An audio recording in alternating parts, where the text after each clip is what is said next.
It's been nearly 5 years since the Environmental Protection Agency relisted Upper Ringwood as a superfund site, after Ford Motor Company contractors dumped huge swaths of paint sludge from their Mahwah plant there decades ago. Happy that a lot of the material left. Yes, I am, because it made it that much safer. But I mean, it's like, I wished we were a lot farther ahead. But unfortunately, that's just, it's just wishing.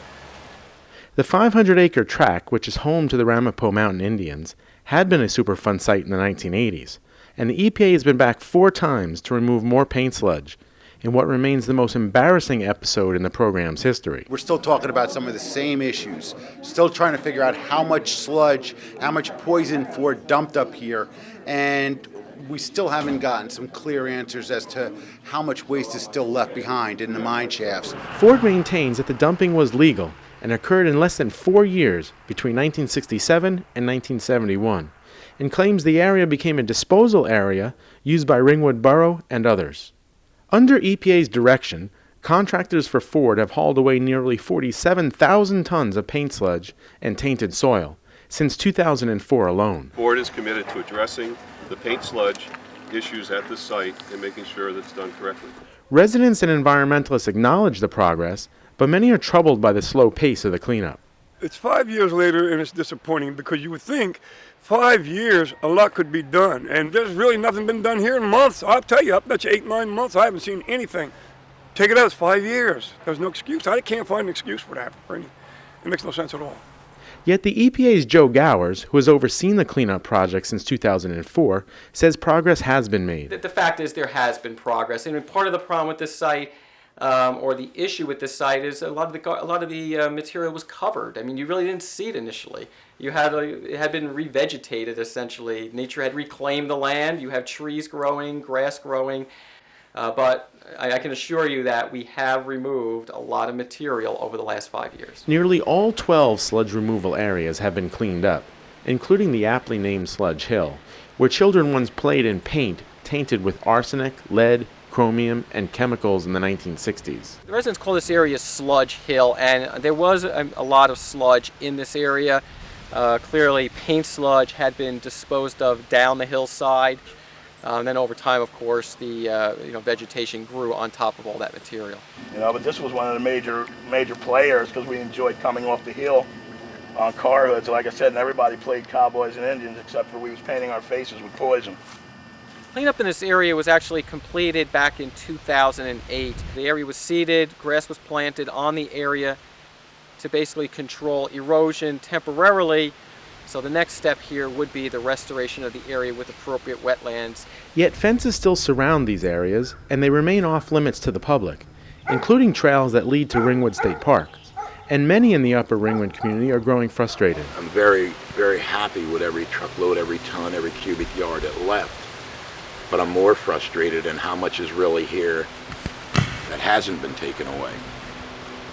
So the longer it takes to take it away, the more exposure, even with their fences and whatever, that people are subjected to. Everybody else, they can go home. They don't have to be here. This is still where we live. And and the contamination is still there. Gowers admits that there are still 3 major disposal areas that have yet to be addressed. What we're looking at here is what we call the Peters Mine Pit area. This is one of the areas that we know was utilized by Ford's consultant to dump. This was a large mining pit that was filled with waste.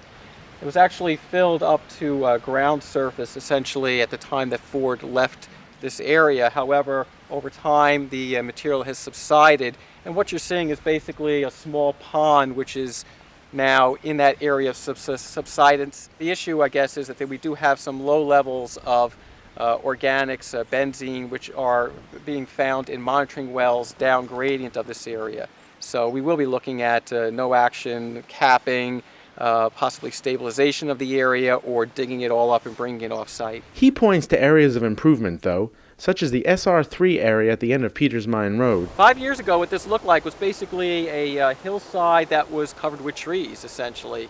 And of course, that material had to be removed in order to clean up the paint sludge that was buried beneath it. The way it looks now is pretty much how it's going to look. I mean, you can see that the Arcadis, Ford's consultant, is in the process of trying to restore the area to a wetland. I can tell you, the frogs have moved back. I've seen them earlier this year, so it looks like they're on the right road at this point in time. Yet in other areas the job seems only half done. And the streams which have been cleared of sludge still run bright orange due to the high iron content and are littered with municipal waste and old tires. The Superfund program is designed to address hazardous contamination, but in cases where we're dealing with just tires thrown on the side, this is more of a local issue that needs to be addressed.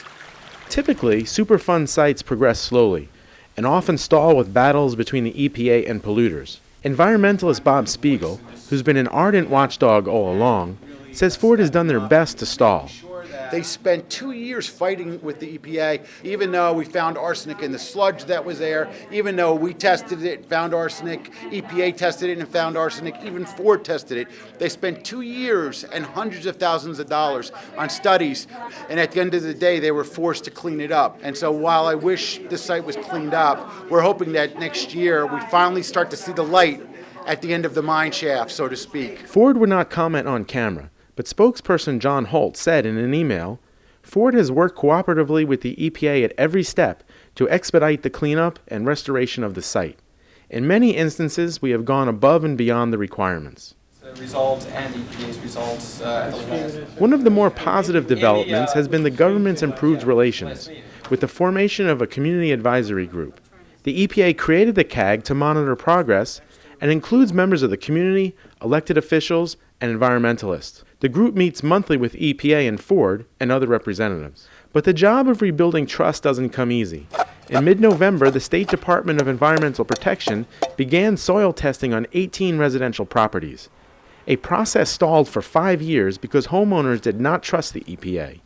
Even now, only half the eligible households participate. The U.S. EPA and Ford were having difficulty gaining access to the properties to do the investigation over several years. They were more amenable to having the state do the investigation on their property. And copper, iron, zirconium.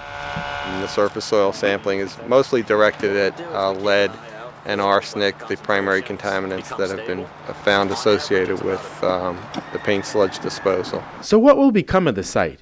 Will it ever be completed? If there's nothing done within this next 5 years, there probably won't be no Upper Ringwood. Everybody's not going to be guaranteed 5 years. It's like they're waiting for just to all drop dead, in my opinion, because it's like we are the main characters in this whole thing. Our goal is clearly to make sure that we address all the contamination related to the site and that this is the last time that we have to come out here and basically clean up the site. Clearly that's in everyone's benefit. The slow pace of the cleanup has some believing that the final remediation, if ever completed, may take decades, and cost will ultimately determine the outcome. I think it's going to all fall to be about the financial part of the remediation. You know, the debate can go on for years of, okay, well, we did this study, but we've got to go through this branch, through that one, and then they're going to debate back and forth. It's like a circle. And in the end, it'll probably be the cheapest way out, but we have found out through prior cleanups that the cheapest way is not the right way, because that's why they keep coming back. The EPA acknowledges cost as a factor, but says that the most important issue is protecting the people and addressing the lingering contamination.